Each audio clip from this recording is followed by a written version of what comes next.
광주 신축 아파트 붕괴 사고 엿새째지만 아직까지 남은 실종자 5명에 대한 소식은 들리지 않고 있습니다. 이런 가운데 타설 작업 일지가 공개되면서 부실 시공 의혹을 더 키우고 있는데요. 네, 이성규 한국안전전문가협회 회장과 연결해서 이야기 한번 나눠보겠습니다. 네, 안녕하십니까? 네, 안녕하십니까. 이성규입니다. 네, 이 광주 아파트 붕괴 사고 엿새째가 됐습니다. 이 남은 5명의 실종자를 찾기 위한 수색 작업이 이어지고 있는 상황인데 당초 23층 인근에 실종자들이 있을 것으로 예상이 됐었는데 첫 번째 실종자 발견 위치는 1층이 됐습니다. 이 수색 범위를 어느 정도로 넓혀야 될까요? 네, 그렇습니다. 지금 수색 범위가 굉장히 중요합니다. 지금 23층은 그 비상시 안전을 위해서 지금 피난층이거든요.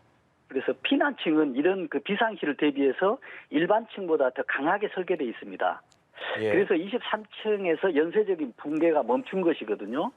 그래서 이런 이유로 볼 때 실종자도 붕괴가 멈춘 23층에 있을 확률이 굉장히 높습니다. 그러나 이제 만약 붕괴로 인해서 바닥면으로 추락했을 경우를 대비해 어떤 꼼꼼한 어떤 바닥면의 어떤 수색도 진행해야 할 것으로 생각됩니다.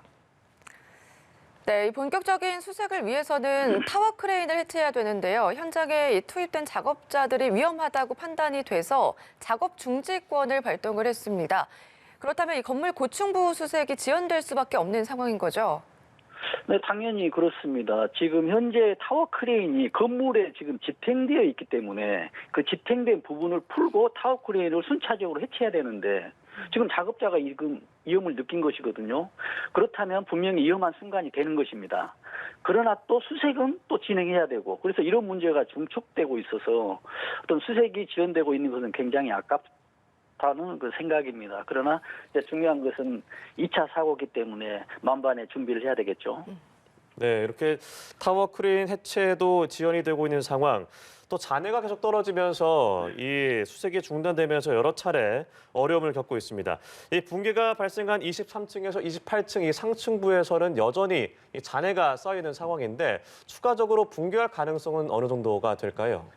그렇습니다. 말씀하신 대로 낙하물로 인해서 이제 수색이 중단된 것은 굉장히 위험한 상황이거든요. 그래서 지금 현재 위험한 상황이지만 이대로 있는 상태에서는 추가 붕괴는 없습니다. 그러나 추가적으로 수색 작업이나 어떤 크레인 해체 과정이 지금 이루어지고 있지 않습니까?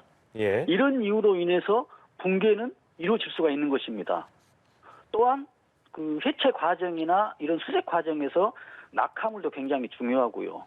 만약에 낙하물이 지금 38층, 39층이니까 굉장히 떨어지면 큰 피해를 줄 수 있습니다. 지금 우리가 추가 붕괴로 할 수 있는 추가 붕괴를 예측할 수 있는 외적 요인으로 날씨를 들 수가 있겠거든요. 만약에 바람이 세게 불거나 또한 예상치 않은 지진이 발생할 경우도 있거든요. 이렇다라고 한다면 추가 붕괴가 우려됩니다. 그래서 이에 대한 대책도 수립하면서 어떤 작업을 진행해야 된다라는 말씀을 드리고 싶습니다. 네, 아무래도 이 실종자 수색이 길어질수록 애타는 건 실종자 가족들일 텐데요. 네. 날씨가 굉장히 추운데 이 겨울철 추운 날씨에 실종자의 생존 골든타임은 어느 정도로 보입니까? 지금 1995년도에 우리가 삼풍백화점 붕괴 사고가 났지 않습니까? 네. 그때 최후 생존자 3명이 있습니다. 이 생존자 3명을 보면 사고 발생 후에 11일, 13일, 17일이 지나서 구조됐거든요. 예. 그래서 이 기준을 보면 지금도 생존 기간의 골든타임 중이다라고 생각이 됩니다. 근데 그때는 이제 시기가 다르지 않습니까? 그때는 여름이었거든요. 예. 그래서 지금 여러 가지 요인도 있지만 계절이어서 더 지연됐다라고 보기도 판단하기도 그렇게 쉽지 않습니다. 예. 구조된 생존자 일화가 이런 이야기를 했거든요. 그때 여름이어서 장마가 발생했는데 그 장마에 의해서 내린 빗물로 인해서 어느 정도 견딜 수 있었다라고도 합니다. 그래서 네. 이런 것도 어떤 수색에 참고가 될지 여러 가지 검토가 필요하다고 생각됩니다. 네, 날씨가 너무 추운 상황이지만 정말 기적적으로 생還할 수 네네. 있기를 진심으로 바라봅니다. 자, 이번 붕괴 사고의 원인 중 하나로 꼽히는 것이 이 콘크리트 양생, 이 콘크리트가 굳는 그 기간이 부족했다라는 것인데 이를 뒷받침하는 작업 일지가 공개가 됐습니다. 충분히 네네. 작업이 이루어져야 하는데 단 6일 만에 끝냈다고 하는데요. 이 시기마다 좀 차이가 있는 것 같은데 겨울철 공사 때는 보통 콘크리트 양생 기간이 얼마나 필요한가요?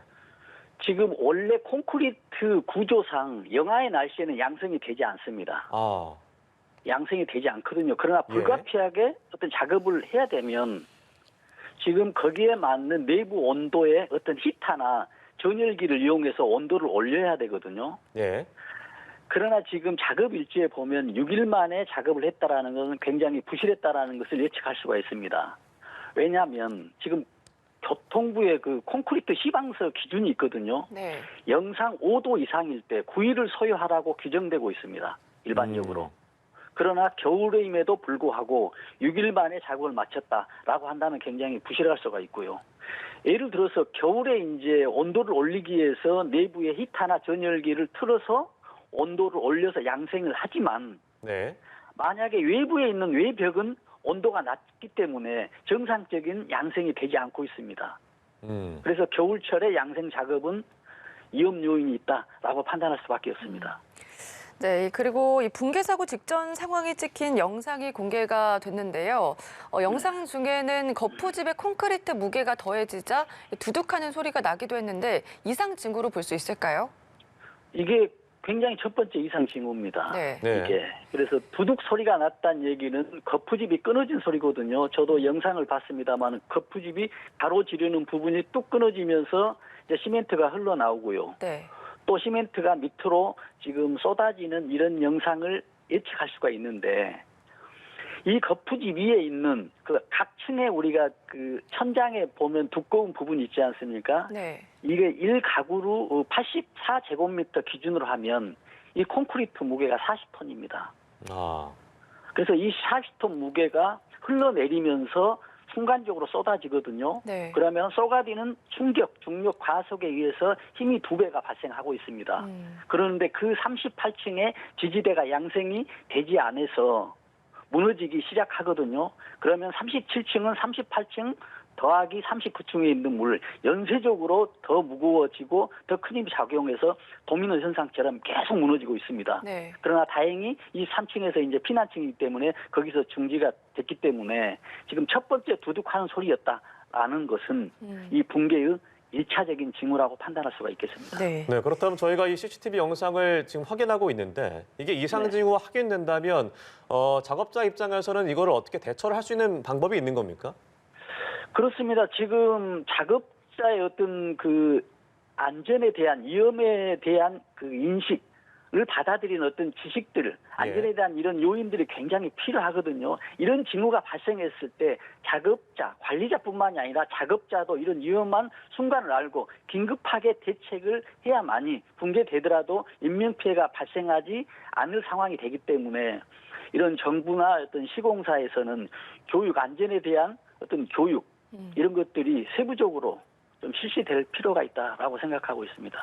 네, 알겠습니다. 그리고 이 철근이나 콘크리트 같은 공사에 사용된 자재들의 불량 가능성도 좀 주목이 되고 있는데 붕괴 원인과 부실 시공 의혹을 밝히기 위해서 어떤 점을 한번 살펴봐야 할까요? 그렇습니다. 지금 부실 시공을 확인을 하기 위해서는 작업 일지가 있기 때문에 네. 작업 일지를 검토하고 또 붕괴된 콘크리트 일부가 있지 않습니까? 이걸 강도 시험을 하면 강도가 얼마인지 나타날 수가 있습니다. 확인할 수가 있거든요. 네. 그래서 강도가 적정하지 않았다라고 하면 이건 부실 시공이 되는 것이거든요. 그리고 또 콘크리트나 이런 철근들도 지금 붕괴된 상태지만 일부가 확인이 가능하므로 이 콘크리트 내외에 있는 내용에 있는 어떤 재료들이 정상적인 재료인지 아니면 불량 재료인지도 확인할 수가 있겠습니다. 네. 예, 참 가슴 아픈 사건들이 계속해서 벌어지고 있는 상황인데 부실공사 의혹이 이렇게 커지면서 이 업계에 오래된 관습이 아닌가라는 비판의 목소리가 나오고 있습니다. 이런 가슴 아픈 사고가 또 다시 발생하지 않기 위해서 어떤 재발 방지 대책이 좀 필요하겠습니까?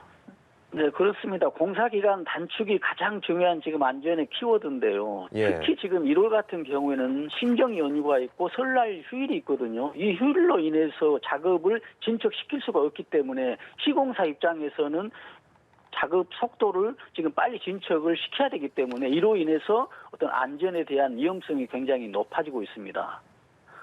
또한 이런 단기 공사 단축이 지금 문제로 되고 있지만 더 중요한 건 제도적으로 겨울철에 최저 기온이 영하로 나타났을 경우에는 양생 작업을 하지 않도록 지금 제도 개선이 필요합니다. 네. 지금 이번에 사고 난 날씨도 영하 3도, 2도가 됐거든요. 이런 날씨에 양생 작업을 했다라는 것은 지금 제도적으로는 할 수 있도록 돼 있기 때문에 앞으로는 영하의 날씨에서는 양생 작업을 절대 금지하도록 제도 개선이 꼭 필요하다라는 것을 말씀드릴 수가 있겠습니다. 네, 지금까지 이송규 한국안전전문가협회 회장과 함께 광주 붕괴 사고에 대한 얘기를 나눠봤습니다. 오늘 말씀 고맙습니다. 네, 감사합니다.